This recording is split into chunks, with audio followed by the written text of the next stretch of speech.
A lot has gone wrong this week. Many challenges have cropped up, and it means that not quite everything that I wanted to do ended up getting done. I think this provides some awesome lessons though, because in most people's lives, this will come from a lack of structure. Most people will just fling shit at the wall to see what sticks. Most people will just fire away and completely wing it. This thing, then the next thing, then the next thing, with no structure or thought or rationale behind it, behind what they are doing. This is a very slow way to progress to where you want to be, as opposed to if you had a structure that you know is proven that if you did A, B, C, you will get out X, Y, Z. That is the beauty of having a structured plan, because someone along history has probably done what you're trying to do, and they probably know, therefore, how to best do that. That is a much more efficient way of guaranteeing that you end up where you want to be. The problem with that, however, is it doesn't encompass any of the contingencies that may arise along the way.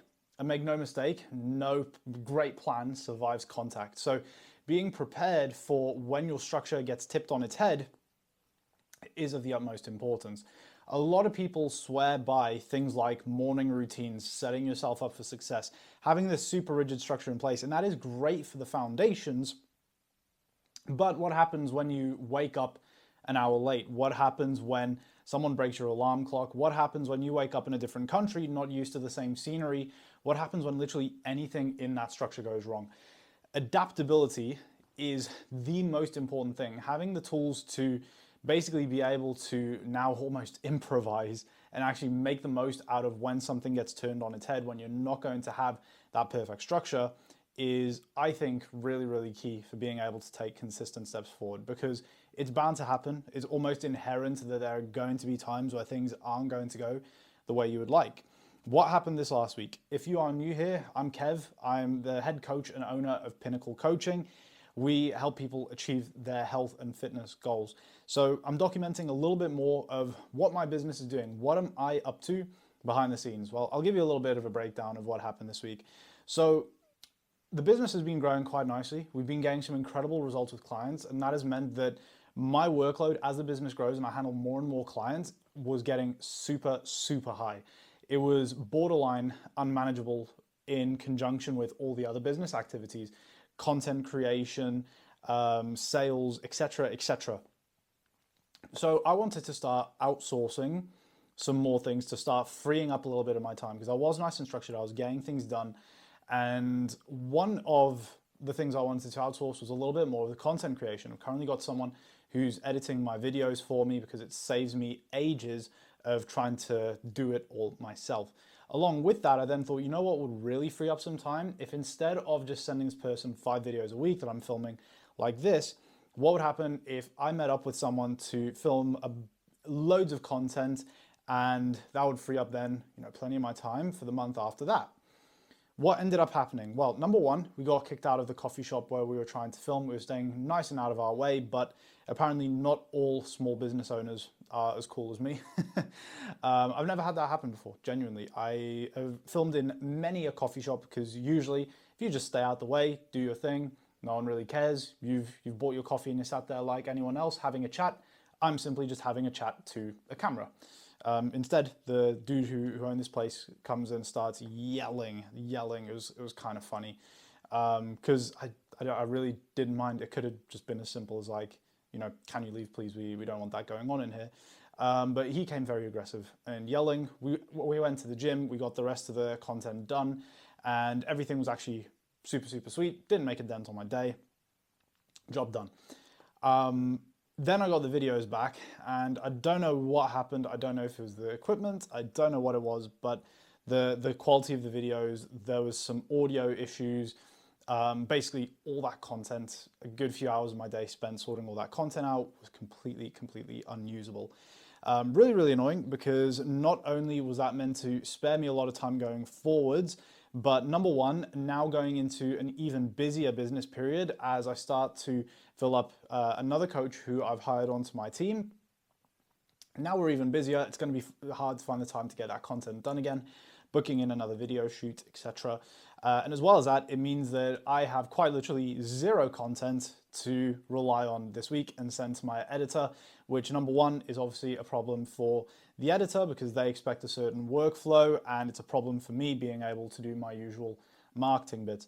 And that is where the whole structure versus adaptability thing really comes into play, because it could have been like, oh, well, that's screwed. But here we are. I'm filming this on a new camera because we decided, screw it, maybe some things aren't best outsourcing as we weigh up what the near future looks like for us in terms of time. Me and my missus were basically like, you know what, screw it, let's get a decent little camera so we can keep the content side of things to ourselves. This has a little SD in it, so it's not taking up loads of storage on my phone. For anyone wondering, why can I not just get it all done on my phone? That means I can sit here recording on this thing, which is really cool. I can do a bunch of batch content on this and then send it off to my editor. So maybe this was actually, a little silver lining that had me take that step that is now hopefully going to serve as an investment for much longer to come. It means I can finally start getting into doing some slightly longer form stuff like I'm doing now for YouTube. So happy days. But what we immediately did was order this. We went to the gym the next day and we got a bunch of content done there. And now I'm going to do a little bit here in the office as well. And that has meant that we've been able to adapt. And part of being adaptable is, number one, having the faith that it is for a reason. As cliche as it sounds, there will be challenges put in front of you for you to be able to overcome over time, leading to the development of characteristics that will lead you to becoming the person that you are truly meant to be. So faith is a really important one. But second to that, I think, is just being able to actually calm down. How does one adapt to a situation that's unfolding right before your eyes? Because it is a stressful thing. Oftentimes this will put you in fight or flight mode. And when that happens, your body basically starts to default to its subconscious actions. The amygdala, that part of your brain, will become dominant, and that is basically your subconscious. So you'll default to things that are almost a form of self-sabotage. So being able to regulate emotions is a really key one for adaptability. This is actually something that we do focus on quite a bit, even as a fitness coaching program.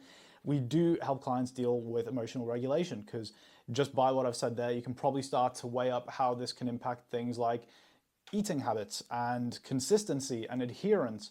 So emotional regulation, a little tip for you right now, if you're watching this, I want you to practice what we call box breathing.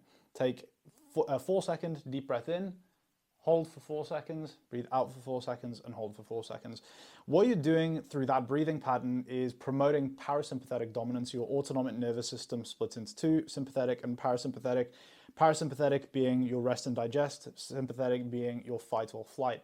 And as you promote more of a parasympathetic state, you will start to regain that capacity to think with your consciousness again, allowing you to pick actions that are more closely aligned with what you should actually be doing to take those steps forward. So basically, how to calm yourself down so that you can actually make the right decisions and not screw yourself up further.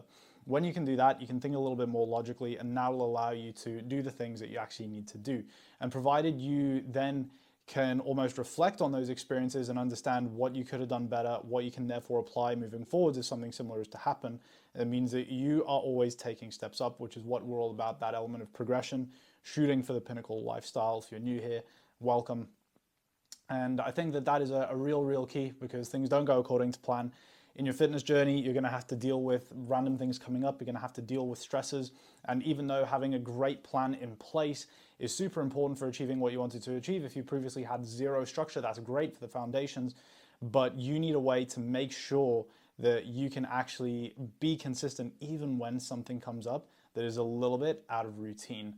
So that is my 2 cents on adaptability. I think that is a key trait that will help you shoot for the pinnacle and ultimately achieve your goals no matter what aspect of life we're looking at. If you enjoyed, don't forget to like and subscribe. I'll catch you in the next one.